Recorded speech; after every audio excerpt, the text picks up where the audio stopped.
Minerals, balance, and the cost of excess.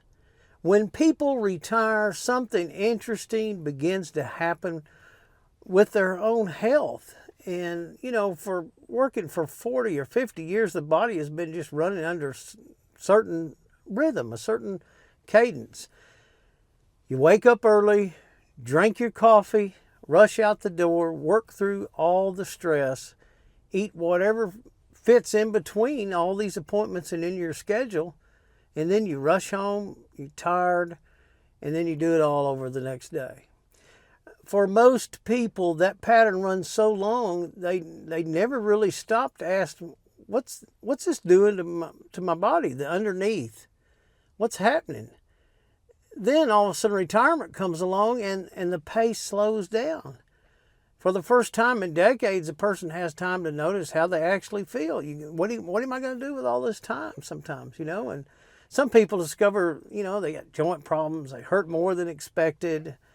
And then others realize their sleep just isn't what it used to be. Some notice their blood pressure creeping up. A lot of retirees, and they tell me something similar. They say, I thought when all the work ended, I'd feel better, but instead I feel worn down. Now that observation it's not a complaint. It's actually the beginning of wisdom. It's something. It's a wake-up call if you look it over and if you adhere to it. And when a person finally has the time to observe their own body, they begin to see that health is not something that suddenly breaks just one day. It's been a continuous story. The body keeps a quiet record, as I've said in the past, across decades and decades. Every habit, every stress, every deficiency writes a small line in that record. One thing that the older physicians of the 19th century, we talk about a lot, they understood better than many modern day systems, is that the body is a system and needs balance. They did not view the human body as just a collection of separate moving parts to be consistently overridden by a strong intervention or to cover up the symptom or take a pain pill, to say the least. Instead, they watched patterns. They gave the attention needed to that one individual. They paid attention to what the body required in order to maintain its own order. And one of the most basic parts of that order is minerals. I can't say it enough about minerals. Now, when most people hear the word minerals, they think about something abstract, maybe something printed on a vitamin bottle. But minerals are not abstract at all. They are the electrical foundation of the body itself. Your nerves communicate through mineral gradients. Your muscles contract through mineral exchange. Your heart rhythm depends on mineral balance. Potassium, magnesium, sodium, copper, iron, these are not small things. They are quiet infrastructure that allows the body to function. What often happens in our modern life is not that people lack food. In fact, most people have plenty of food. The real problem is the imbalance. The excess of certain things and depletion of others. A skew, if you will. For example, many modern diets push large amounts of processed foods and sugars, as we all know. Now, those foods require the body to spend minerals to metabolize them. Over time, the body slowly drains its reserves and adds stress on top of that, and poor sleep, add constant overstimulation, and slowly, quietly, mineral balance begins to shift. Sometimes people try to solve this problem just flat out the wrong way. They begin chasing one nutrient after another, one supplement after another, but the body rarely responds well at all to just jump into an extreme, to emotional grab. What it responds to is proportion and balance. That is the word older physicians, that's the word they would have used. And when I talk with retirees across Texas and diners and small towns, sometimes sitting in a pickup truck outside a hardware store just chatting. And one thing comes up very often. People say their body just feels different now than it did 20 years ago. They feel weaker, more fatigued, sometimes anxious without knowing why. Often that is just the body asking for restoration, not stimulation. Sometimes it's asking for better sleep. Sometimes it's asking for sunlight. Sometimes it's asking for a break from constant eating so the system can reset, just constant cramming food down. And your body has to, digestive needs time to rest, to reset. And very often, your body's asking for the basic fundamentals, minerals to be restored in proper balance. That doesn't require a complicated formula. Sometimes it begins with simple things. Drinking water, as we've talked about so many times here, that actually contains electrolytes instead of a stripped, empty water, a liquid. Eating whole foods that contain natural mineral density, allowing the body to rest long enough for repair to occur. And this is where retirees actually, you got an advantage over the younger people and your younger self. For the first time in decades, you got the time to observe your own system.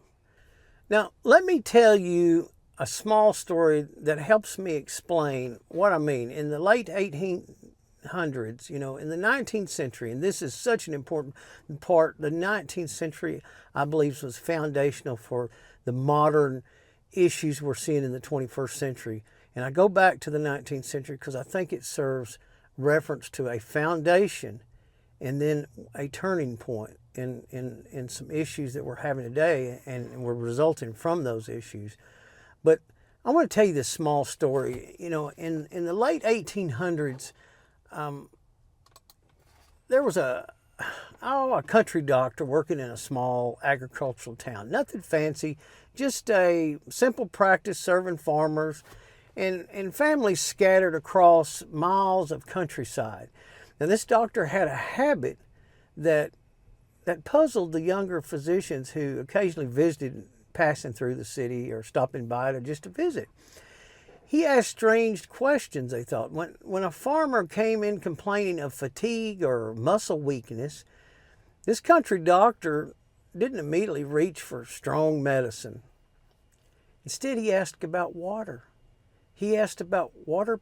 What's your work patterns?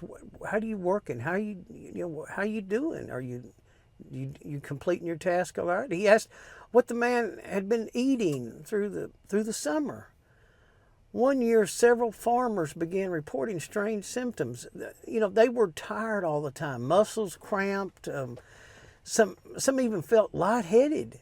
And after long days working in the fields, the younger visiting physicians that came by suspected disease. They recommended abruptly aggressive treatments, but the old doctor noticed something different.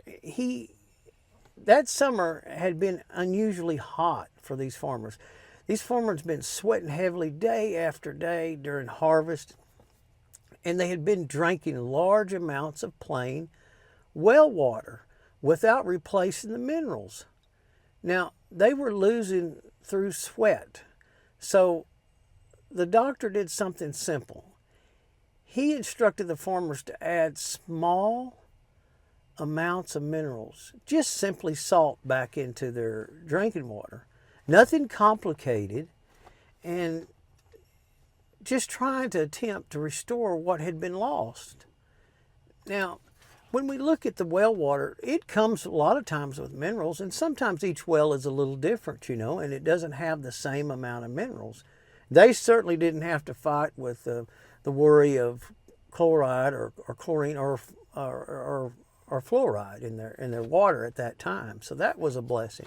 But when they went through, if you could see, they were on the thresholds of getting the minerals, is what this story, getting the minerals, and everything was okay until they hit the hot summer and they started sweating a lot. Now that was a signal to the body, So what the doctor recommended is just putting pure salt, not like the kind we have today that's stripped out, but something similar to a sea salt or something like that has all the essentials in it, all the minerals. And, they just started putting that back into their water and trying to replace and get back up to the threshold and above that of the minerals that were being lost through the heat and sweat. Now, within weeks, these symptoms faded. Now that story may sound real simple, but the lesson behind it is important. The body often does not fail because it is broken. It fails because balance has quietly drifted out. It's drifted out of proportion. Now, when the balance itself is restored, the system often begins correcting itself. That is one of the quiet advantages of the retirement years, is for you to experiment and look and see it, get to know yourself physically and spiritually. You finally have the time to become the project manager, as I say many times, of your own health. You can observe your sleep. You can notice how certain foods affect your energy. You can pay attention to hydration and mineral balance. So important. It is the foundation that leads us down the road of all of the problems. And you can allow the body time to repair. Retirement is not the decline chapter many people think it is, as I say many times over, and we'll keep saying. In many ways, it's the second act where wisdom finally becomes useful and it comes together to make the apex and legacy of your life. You understand now that excess always carries a cost. Too much stimulation, too much stress, too much imbalance, but proportion. That's where it's at. That's where health lives. A little sunlight, clean water with proper minerals, real food, periods of rest, periods of fasting, faith that the body still knows how to repair itself when given the right connection. And listen, and connection with the Creator is the most important thing. These things are not complicated, but they require attention. And attention is something retirees can offer the world again. Not just for your own health, but to your families, the communities, and the younger generations. Show them how to deal with this. The body keeps record across decades and decades, but it also keeps ability to recover when we begin restoring, when we get the balance back. Now, remember, I don't have all this figured out. I'm still working on it myself, so let's keep moving forward on this journey together. Thank you for watching.